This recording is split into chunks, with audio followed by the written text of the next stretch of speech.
Picture this.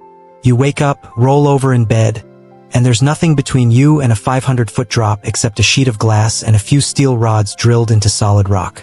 No walls blocking the view. No safety net you can see. Just you, floating over the edge of the earth. That's not a horror movie. That's Tuesday morning for the people who live in the world's most extreme glass cliffside cabins. And by the end of this video, you're going to see homes that look physically impossible carved into cliffs, hanging off mountainsides, balanced on nothing but engineering and nerve. Before we go over the edge, literally hit that like button and subscribe if you love tiny homes and Barndominium builds as much as we do. And I want to know, drop a comment below and tell me, would you actually live in a cliffside tiny home? Or would you not last one night? Let's get into it. A cliffside glass cabin isn't just a house with a nice view. It's a home deliberately built into, onto, or over the edge of a dramatic drop, a mountainside, a sea cliff, a canyon rim using massive glass walls to erase the boundary between inside and outside. Some of these homes cantilever straight out into open air, held up by nothing visible from below. Others are tucked directly into the rock itself, so the cliff becomes part of the architecture. Either way, the goal is the same: total immersion in a landscape most people only ever see from a lookout point with a guardrail. So why would anyone choose a build site that terrifies contractors and insurance companies alike? For some, it's about privacy. A cliffside lot is naturally inaccessible, which means no neighbors, no noise, no interruptions. For others, it's the view itself. Land with a dramatic drop is often the cheapest way to buy an unbeatable panorama, because most buyers won't touch it. And for a growing number of architects and homeowners, it's a design challenge. Building where the land says no forces creativity, smaller footprints, smarter engineering, and homes that feel like they're part of the mountain rather than sitting on top of it. Let's actually look at some of these places, because photos genuinely don't do them justice. Start in Norway. Tucked into a ski slope near Geilo sits the Split-View Mountain Lodge, designed by Rayulf Ramstad Architecture. The 130-square-meter holiday home was completed in 2013, built on a plot in Havsdalen, Buskerud. The whole structure fans out from a central point, with a cantilevered glazed volume that visitors walk beneath just to enter the house. Inside, a wooden staircase rises from the basement level up into the main living space, capped by a dramatically pitched timber ceiling. The showstopper is the kitchen counter, cantilevered concrete that projects into the center of the room, anchored by a two-sided fireplace. It looks less like a kitchen island and more like a floating slab of stone. Now go from a mountain to the sea.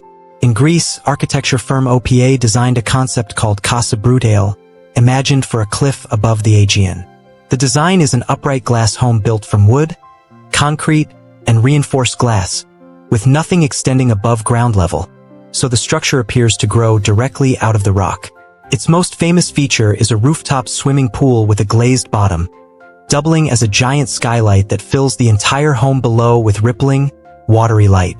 To make it structurally real, OPA partnered with Arup, the same engineering firm behind the Sydney Opera House and Beijing's Bird's Nest, whose job was weatherproofing the pool, anchoring the house into the rock, and making sure it could withstand nature's forces. And it's not just one-of-a-kind concept homes. 2026 has brought a wave of small prefabricated glass cabins with dramatic angled forms. 121-square-meter design rises organically from a sloping site, with a floor-to-ceiling glass strip stitching the levels together, proof that this glass and drama aesthetic is trickling down from architectural fantasy into homes regular people can actually order. Here's what's fascinating about these homes. Most of them aren't huge. The magic isn't square footage, it's how the glass and the layout trick your brain into feeling like the space is endless. Floor-to-ceiling glass walls remove the visual stop a normal wall creates, so a 400-square-foot cabin can feel twice as big when the view rolls on for miles. Designers also lean on split-level layouts like the Split-View Lodge's fan-shaped wings to separate sleeping, living, and cooking zones without adding a single extra wall. Built-in furniture, cantilevered counters, and hidden storage under stairs are standard moves, because every cliffside build has to justify its footprint against the cost of the ground it's sitting on. Now let's talk about the part that should genuinely impress you. How do you keep a house from sliding off a cliff? It starts before a single beam goes up, with a geotechnical survey engineers drilling into the site to understand the rock type, slope stability, drainage patterns, and frost depth, all of which shape the design of the anchoring system.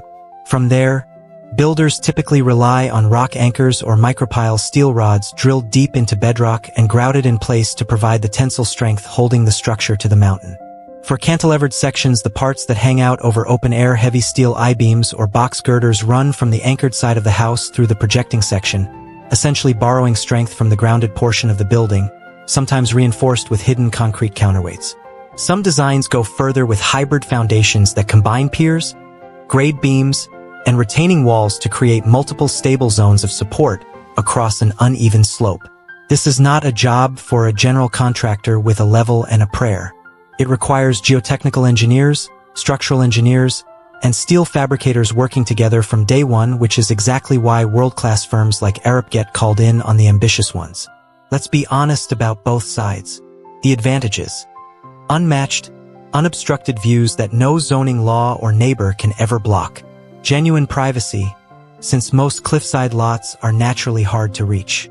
And often cheaper land because a dramatic drop scares off the average buyer, leaving these lots undervalued relative to the view they deliver. The disadvantages: access is a nightmare. Getting materials, workers, and equipment to a cliff edge often means specialized machinery, longer timelines, and higher labor costs before construction even starts. Insurance and financing get complicated fast. Lenders are cautious about slope stability, erosion, and long-term structural risk. And maintenance never stops. Constant exposure to wind, moisture, and temperature swings puts extra strain on glass seals, foundations, and drainage systems that a normal suburban home never has to deal with. So what does a glass cliffside home cost in 2026? Start with the baseline. Standard new home construction runs $150 to $350 per square foot in most markets, with a 2,000 square foot home typically landing between $300,000 and $450,000 before you even buy the land, and that's for a flat, easy lot with no drama at all. Cliffside builds add cost at the foundation stage first. Foundation costs in 2026 already range from $5 to $50 per square foot depending on type and soil conditions, and for a slope, you're rarely getting the cheap end. Pile foundations used when soil can't support conventional footings run $20 to $60 per linear foot, with most projects starting around a $28,000 minimum just because of the specialized equipment and engineering required. On top of that, soft costs like architectural plans, engineering, surveying, and permitting all stack up before construction even begins, and a cliffside site pushes every one of those line items toward the top of the range. Bottom line, for a true engineered cliffside cabin with cantilevered glass, you should expect to pay well above standard construction costs once you factor in the geotechnical survey, the anchoring system, and the access challenges. Often the single biggest line item is getting the foundation right before you even think about the glass. A few things that might surprise you. Casa Brutale, that Aegean cliff house with the glass bottom pool, was never just a fantasy render. The design was serious enough that OPA brought on Arup, the engineering firm behind the Sydney Opera House, to make sure it could actually be built and anchored safely into the rock. Foundation type is the single biggest cost driver in any home build. In a recent year, 73% of new homes in the US were built on simple slabs, while less than 10% used a crawl space, which tells you just how rare and specialized true slope-anchored construction actually is. And the design trend isn't slowing down.